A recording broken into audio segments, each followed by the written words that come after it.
This is the Georgia Farm Monitor. Since 1966, your source for state and national agribusiness news, and features for farmers and consumers about Georgia's #1 industry, agriculture. The Georgia Farm Monitor is produced by the state's largest general farm organization, the Georgia Farm Bureau. Now, here are your hosts, Ray DeLessio and Kenny BURGAMY. Yes, you know it well. Your weekly stop for anything and everything related to Georgia agriculture. So glad you can join us for another edition of the Georgia Farm Monitor. I'm Ray DeLessio. And I'm Kenny BURGAMY. Got a lot planned for you this week. Just the thought of pigweed will cause any farmer to lose a good night's sleep. But coming up, we'll show you a new application that researchers at UGA have come up with and why they're calling it a very promising effort. Also on the program, in their own words, Josh and Sky Panino on what it means to be the 2017 Excellence in Ag Award winners and why their relationship is one of teamwork and dedication. And then later. Hey everybody, Ranger Nick coming up a little bit later. I'm hanging out with some pros with Ducks Unlimited and hanging out with my buddy Rain here, learning about how Ducks Unlimited is training dogs to ensure ethical hunting. All that and so much more starts right now on the Georgia Farm Monitor. There are a few pests that concern farmers around the state more than pigweed. It's a costly, time-consuming problem the University of Georgia has been working on for decades. Damon Jones tells you about a new management program that's been released and how it works. Ask any cotton or soybean grower around the state what their biggest pest is during the growing season, and they are all likely to come back with the same answer: pigweed. It's a fact made even more evident by all the time, effort, and resources given to combat the problem over the years. Our cotton industry alone has invested well over $1 billion just to manage this pest. So I think without question, it is historically the most impactful weedy pest ever to occur in the state of Georgia. And controlling the problem became even more difficult back in 2003 when pigweed became resistant to glyphosate, the herbicide previously used in the weed management program. But after years of research, the University of Georgia has released their new auxin system, which uses a couple of other well-known herbicides. You had soybeans and cotton tolerant to a herbicide called dicamba. The herbicide is not new at all. In fact, it's older than I am. But the system is new for cotton and soybeans, where you can actually go in the crop, over top of the crop, as long as it's tolerant to this herbicide, and you can use that herbicide. So it's a new tool. We also had 2,4-D tolerant technology launched, where you could actually go in cotton or soybeans tolerant to that herbicide and make an application of 2,4-D. While this new technology has shown promising results, it's not for every field. It's a fact researchers are very well aware of as they look to give growers a number of different options. Our standard programs, we're making them better and better. So in those areas where we don't need to use 2,4-D or dicamba, and there are plenty of areas in the state of Georgia with all the produce and the fruits that we grow where we should not be spraying 2,4-D or dicamba, we do have standard programs that are effective, and we're making them better and better every day, and they'll be better in 2018 to give alternatives. Despite the progress, there is still one major drawback to the program. We're still spending $50 to $100 per acre to manage this pest. Prior to 2003, we were managing it with less than $20 an acre. So we're spending 3+ times the amount of money to manage the pest. We are slowly bringing down the input cost to manage the pest, but again, it still greatly exceeds what it did prior to achieving resistance to glyphosate in 2003. However, one problem they have not had to deal with is complaints about off-target spraying. In the state of Georgia, we have been really blessed. As of yesterday, there were no official complaints to the Georgia Department of Agriculture with either in-crop applications of dicamba or in-crop applications with 2,4-D. And Culpepper is quick to point out that the farmers deserve most of the credit. Our growers have made wise decisions. That's what it comes down to. They made wise decisions when they implemented this technology. This technology, science clearly says, is one of the most challenging technologies we've ever implemented on a farm. There's no question about it. You have to be better than you've ever been, all right? And this year our growers were. Reporting from Tifton, I'm Damon Jones for the Georgia Farm Monitor. Damon, thank you very much. Nice job. Now, meantime, thanks to County Farm Plant Company and their many greenhouses, consumers in southeast Georgia are able to keep their yards and gardens looking pretty good year-round. Recently, the Monitor's John Holcomb traveled to Baxley, Georgia to see exactly how this family business works to keep our yards and gardens stocked with some of the best plants. If you take a look around here at County Farm Plant Company, there's a chance that you may get overwhelmed. Everywhere you turn, there's a greenhouse full of plants. Of course, plants are what they do here, and they need them full to keep up with the business they get. We have the public that come in, so that's your retail customers, and then we also do the garden centers, hardware stores, all over Southeast Georgia. We have some of the farmers and builders, the Ace Hardwares as well, and then local garden centers. Everything that you will find in these greenhouses is grown here from seed. Each plant is raised in one of the greenhouses, which are managed by the almost 40 dedicated employees that tend to the plants until they are ready to be shipped out to businesses and farmers. We deliver all over Southeast Georgia and all the way up to, as far as up to Eatonton, Georgia, and Macon, Brunswick, Jacksonville, Florida, just all over Southeast Georgia and North Florida. They offer just about anything you could possibly think of or really even want. It just depends on when you want it. Right now, their focus is on fall and winter plants and vegetables. We carry something for every season. We change out. Like right now, we have pansies, we have mums. We're even starting up ahead. We're growing poinsettias. They will be ready about mid-November. And we have vegetable plants. We change those out depending on what season it is as well. Right now we have cabbage, collards, broccoli, onion sets. They are always looking ahead into the next season. So, very soon, they will start getting prepared for their spring plants, like tomatoes and peppers. Towards the end of the fall, we start seeding to get ready for the spring. And so, as odd as it may seem, we're in the month of December, I'm seeding. I'm already started to seed tomatoes and peppers because it takes about 8 weeks for a pepper to be able to be transplanted. Like most businesses, this one has clearly grown over the almost 30 years it has been operating. And like most family businesses, it takes the whole family to manage it. Over the years, the kids have gotten older and have stepped up to help run it after growing up in it. Something that Angelina, the oldest daughter, is thankful she has gotten the opportunity to do. Growing up in the business actually helped me a lot. I appreciate everything because since being from literally when we started with the one greenhouse to how we are now, it's a lot of work, but it's very rewarding. James Jr., the oldest son, does more of the operations of the business. He's in charge of seeding, which keeps him very busy no matter what season they are in to make sure they have enough supply for their buyers, which usually equals seeding millions of plants each year. We have 2 seeders. One is set up to do the plastic trays and one is set up to do styrofoam trays. We do large quantities of seeding now. We started off doing by hand, and now the volume that we're doing forces us to have machines. Reporting in Baxley for the Georgia Farm Monitor, I'm John Holcomb. John, thank you so much. Well, when we come back, can it get any better for Josh and Sky Panino? In January, it was Sky reaching the Final Four of the National Discussion Meet at the AFBF Convention in Phoenix. Well, come this January, they're headed back to convention, this time as a team. Their amazing story when the Farm Monitor continues.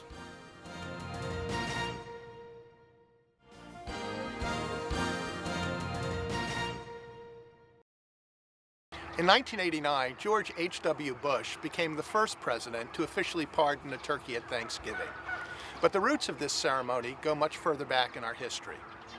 In 1864, President Abraham Lincoln declared the first National Day of Thanksgiving. Now, earlier in the year, he had been presented with a bird which he gave to his young son, Tad, to raise for the Lincoln Christmas dinner. Tad was about 8 years old.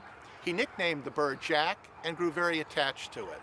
And so as Christmas time approached, he asked the president to spare the turkey. And this may be the first unofficial presidential turkey pardon.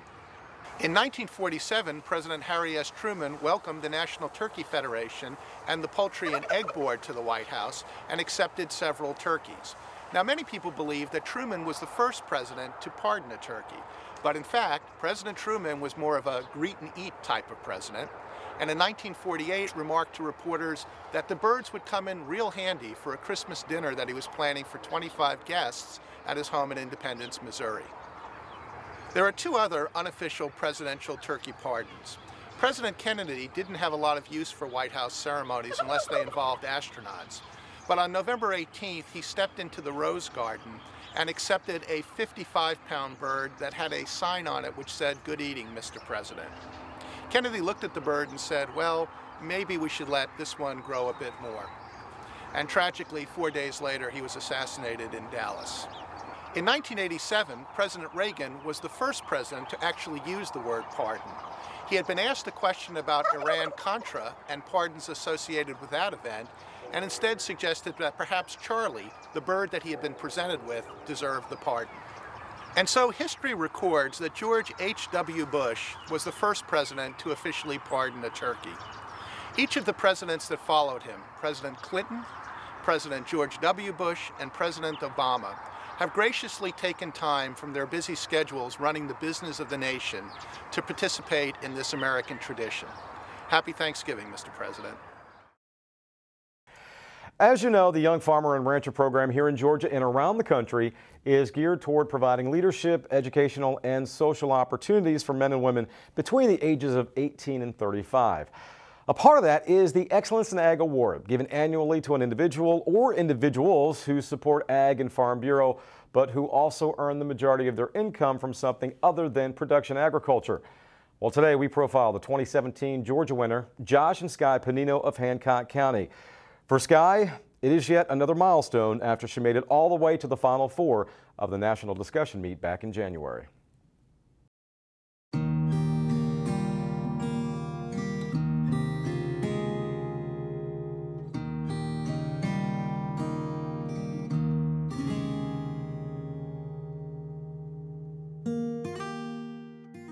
This past year has been amazing. You know, starting off in January with the discussion meet, making it all the way to the Final Four. And I guess the greatest thing that has happened, I guess to me personally through it, is people have started to recognize me more as a person who's involved in agriculture than what I actually do for income and being a lawyer. And so it's really opened up a platform for me to be able to talk to people about farming and agriculture and about what we do. And so that's been huge for us. We certainly have enjoyed each and every experience, and then going back to Jekyll this summer and competing together as a team in the Excellence in Ag. I couldn't have asked for a better partner in doing that competition, and super, super proud of Josh and everything that he put into that. When we moved here, that's how I knew that she was the girl for me. You know, she moved out, city girl, moved out to the country with me, and we've been here, I guess, 3 or 4 years now, and you couldn't run her away from here now. It's been a wild ride. I mean, I don't know what's around the next corner. I don't even know what's going to happen next. I guess the good Lord's just looking out for us. That's the only way I know to say it. But it's just like anything else involved with agriculture. You know, you have very little control of the rain or the sunshine or even the markets. But it's been a wild ride. You know, I think we have excellent communication between one another, and we both really try hard to work as a team, and it's all about supporting one another in our relationship, in life, in our goals. And I think that's what we've really done well from the get-go of being with one another. And we really have that mutual interest in seeing each other succeed, and we love to challenge each other and push each other to the next level. Scott never gives up. She can be the best at anything she wants to be. You can put her in any situation and she will figure it out. She'll figure out the answer to whatever it may be, the law question or if we got a sickness issue or whatever it may be. She can find the answer. A lot of people underestimate Josh. He didn't get to go have the opportunity to go to college, but he has been in this industry since he was 15 years old. He's worked at sale barns, and he is just so business savvy, and he does an excellent job. Every morning when we get up, he's reading the market reports and he's researching, and he's always interested to learn something new about the industry, and I really think that gives him a great edge. Josh will actually, this is his last year, he is aging out. He will not be a young farmer anymore, but this will be it for us. I will continue to go. I don't age out for a little while, so I will continue to go to Jekyll and support the Young Farmer program and be a part of it. But as far as competitions, this is it. Yeah, I couldn't think of a better way to go out. I mean, the stars have just been lined up right. The last 2 years, I guess, you know, with Sky with the discussion meet, and then now maybe we go to Nashville in January, and maybe we can bring it home for Georgia.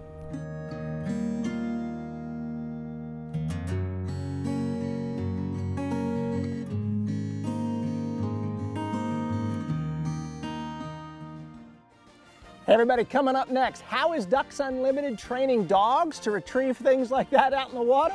I've got the answer after this.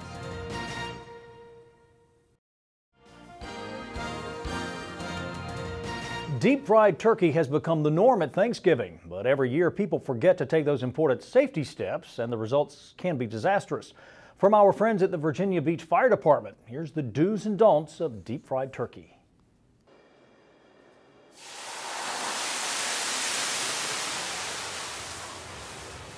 U.S. fire departments respond to 1,000 fires a year involving deep fryers. In fact, the U.S. Fire Protection Association wants you to know that deep fryers are responsible for 5 deaths, 60 injuries, and $15 million in property damage every year. That's why the Virginia Beach Fire Department is holding this demonstration to show you just how quickly a fire can erupt from a turkey fryer. The Virginia Beach Fire Department would like to remind you that these fryer fires are preventable and offer some safety tips for cooking your holiday feast with a deep fryer. First, thaw that turkey. A partially frozen turkey can create a fire or an explosion, as it did in this case.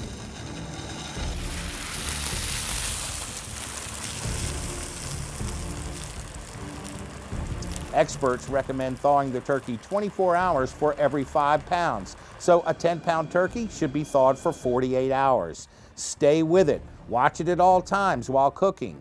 Be safe. Use thick pot holders or oven mitts when touching the handles or lid of the fryer. It's also a good idea to wear eye protection and long sleeves to protect against splattering oil. Don't overfill the pot. Oil can spill into the burner. Slowly lower the turkey into the pot to prevent oil from splashing. Always use a thermometer to monitor the temperature of the oil. Over 350 degrees, that oil can become very combustible. Never fry a turkey indoors. Make sure the fryer is positioned at least 10 feet from the nearest structure. If there is a fire, don't spray water on the pot or try to cool the oil down with ice.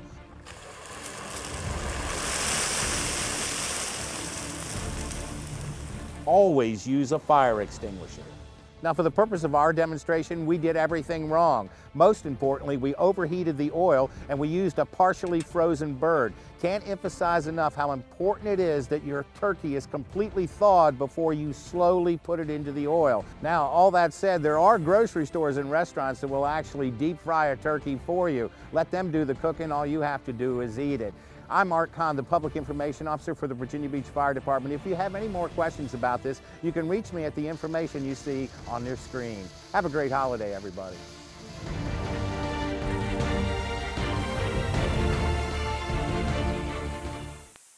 Yes, some very, very good advice. Finally today, we switch from talking turkeys to focusing our attention on ducks. Actually, it was Ranger Nick who recently hit the pond to learn all about a unique program made possible through a well-respected and famous duck organization. Well, hey, everybody, you know, fall is in the air, and as the temps start to cool down, it gets me thinking more and more about spending time outdoors and doing some things like hunting and fishing. You know, we talk about Ducks Unlimited, an amazing organization that's devoted to conservation and hunting, and I'm joined now by Matt Dubnik. Hey, Matt, good to see you. Good to see you. Matt's a volunteer with Ducks Unlimited, been with them for about 15 years. Matt, if somebody at home, like maybe I was before today, thinks about Ducks Unlimited and only thinks about hunting, what would you say to them? Is that, of course, that's part of their mission, but what else maybe? It's definitely part of our mission, but you know, for 80 years we've believed that we're in the land habitat, land conservation business. We're very proud of our hunting heritage, and the majority of our members are hunters. But at the end of the day, we believe that more land, more birds, they go hand in hand. And so we believe that if we can conserve, enhance, restore wetlands, waterfowl habitat, that'll in turn put more birds in the sky and something we can all enjoy. And when you talk about habitat, we're not only talking about game animals, but we're talking about non-game. I know I love turtles and other non-game things, and your work through Ducks Unlimited is helping with some of that. So I was on the website kind of looking around, and Ducks Unlimited has got a section on there about training dogs to go out and retrieve harvested animals. Talk to us about maybe how that goes on, and maybe we'll see a demo of it. Yeah, hopefully it goes well, you know, but the idea is that we're hunters, and part of hunting is ethical and responsibility and those big buzzwords that we hear so much about, but dogs and retrievers are certainly a part of that game. They're an extension of us as the hunters. They're no different in a way than the gun or an article of clothing or decoys. They're as much a part of our families, but also a part of the hunt, and so we rely on them to teach them how to go get that downed bird, how to bring it back, and to do that efficiently and properly, and hopefully with both ears wide open.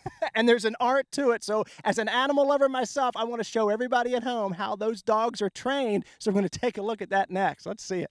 Well, you might remember Dr. Mark McConnell from a show a couple months ago about misnaming. Doc, good to see you again. Thanks for being with us. So Rain's here with me. You might notice our friend Matt in the background back there. He's back there. Mark, we're going to talk about some of the things that you do to train this girl. What are some of the things that you do to train her, and then we'll demo some of those. Sure, absolutely. So Rain's a standard poodle. She's trained primarily for waterfowl retrieving. So she's trained to do basic obedience, retrieve down game, waterfowl, and retrieve them to hand in an orderly and efficient fashion. All right, Mark, so let's see your stuff. How about it, Rain? Yeah, what we're going to do is we're going to simulate a fallen duck. Matt's going to throw the bumper out in the water. I'll release her for the retrieve. I'll tell her when she gets to it, I'll call her back with the whistle, and then she'll come and deliver it to hand. Awesome.